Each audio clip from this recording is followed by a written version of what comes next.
Hello, this is Julian with Coffee Reviews, and today we'll be reviewing the La Chorrera Wash Process Colombia from Hasbean. And there's the bag right there.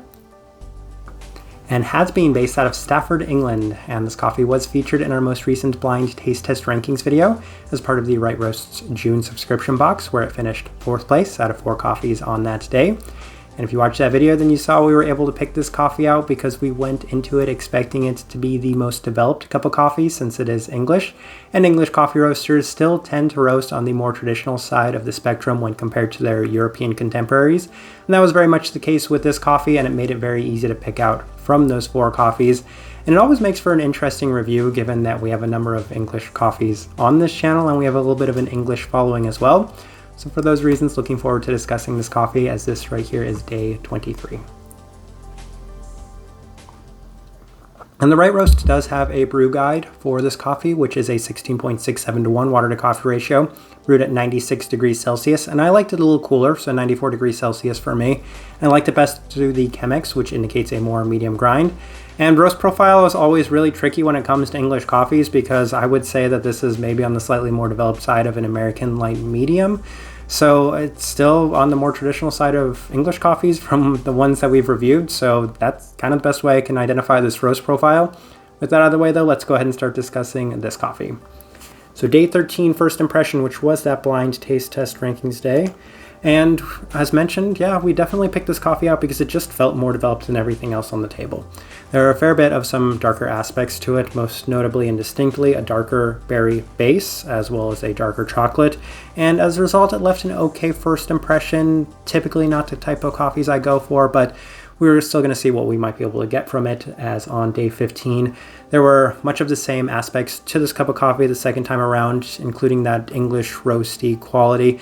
And I've always found it maybe specific to English coffees that they have their own unique roasty sort of quality to them, as I feel like it's just different, the roasty taste that you get from English coffees when compared to, say, a more developed American coffee or even a more developed European coffee in general. So that's what I was getting the most of from this coffee, and there was a slight bit of savoriness to complement what was a pretty robust chocolate base.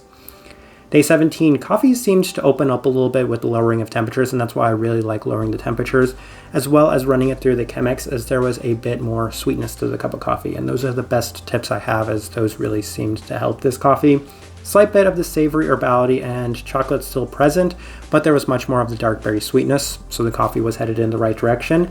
And on day 18, we saw significant improvement in this coffee, as the slightly more developed aspects had been toned down and much of the dark berry sweetness really opened up. High on the lingering apple acidity as well, much more vibrant. I remember this is the day I made the tasting wheel, so the tasting wheel is probably going to be a little generous for this coffee, but a very nice day 18. Day 20, coffee is rounding out really nicely, as there were similar attributes on day 18 with a slight bit of added candy sweetness, which is really nice. The chocolate nowhere near as pronounced in the cup anymore, and it seems to continue trending in a positive direction. However, on day 22, I saw a lot of the positives dropping off in this coffee, as the darker berry vibrancy had dissipated ever so slightly and was feeling a little bit more of the smoky roastiness in the cup, as well as a slightly heavier bit of chocolate and that slight herbality. And here we go again on day 23, and I'm still experiencing a lot of those factors. So I can't necessarily understand what that was, if we just maybe had a very small window like day 17 through day 21-ish where the coffee had its best. But yeah, I've seen a little bit of a drop off in these last couple of days and haven't really adjusted too much given I had been enjoying the cup of coffee to that point. One kind of important note is that it definitely tastes better as it does cool down, as on the warmer temperatures it has quite a fair bit of smokiness. Alright, let's go ahead and put up the tasting wheel so you can see what we're getting. And as mentioned, this is a little bit of a generous tasting wheel, but we have a lot of level 4s, so let's run through those. Starting with the body, and yeah, it has a quite nice body, and for anybody that really enjoys the body in a cup of coffee, then yeah, that's definitely going to be a selling point to you. Cleanliness, level 4, that's definitely generous. I feel like even on the best days, it's on the lower side of the level 4. Could probably put that at level 3 today, but yeah, as mentioned, being a little generous, so we'll leave it there at level 4. Finish level 4, especially on this day, it had a very lasting apple acidity sort of finish to it. However, today it has a very lasting dark chocolate finish to it, so regardless of how the finish is, it's pretty lasting and notable, so level 4 justified there. Acidity, Definitely not on that level 4 mark today. Definitely was the day we made the tasting wheel, so that one's one that I would definitely adjust, lower it down. Berry fruit, level 3, correction, level 4, and this tasting wheel automatically thinking it should go to a level 3 because it's definitely not quite as pronounced today. Neither is the citrus fruit, both of which I would bump down to a level 3 today. As mentioned, on this day, it was very vibrant in the kind of cherry, darker berry sweetness, as well as the apple sweetness, acidity in the cup of coffee. Chocolate, level 3 today, bumping that up to a level 4, definitely quite robust in today's cup.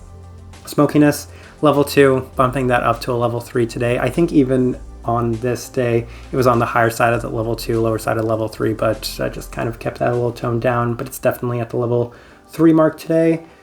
And sweetness, level 3.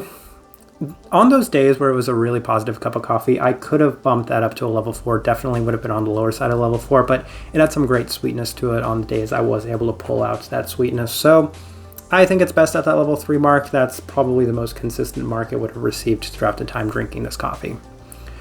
All right, so my overall thoughts and impressions of this coffee. I do have to say that that brief window I had of this coffee being really nice was one of the better experiences I've had for any English coffee roaster. So for that reason, I think this is on the better side of English coffees in general, which haven't necessarily been my favorite up to this point. So that's a huge positive to them, and it kind of leads into the type of person I would suggest this coffee to. If you really like your English coffees, I definitely feel like this one skews a little on the better side of those English coffees. It feels a little bit more modern than a lot of the other ones. It still has so many traditional characteristics, including a slight bit of that smokiness, roastiness, chocolate base, but I was able to pull out some really nice and sweet fruits from time to time, so I know that there is wonderful potential within this coffee, and I think it's just maybe a better cup of coffee from an English coffee roaster in general. For the most part though, I think I'll leave this review at that. If you by chance had an opportunity to try this coffee, would love to know your thoughts and impressions of it as well. If you're into content, give this video a like, subscribe if you're not already subscribed. This right here has been a review of the La Chorrera wash processed Colombia from Hasbean. Thank you for watching.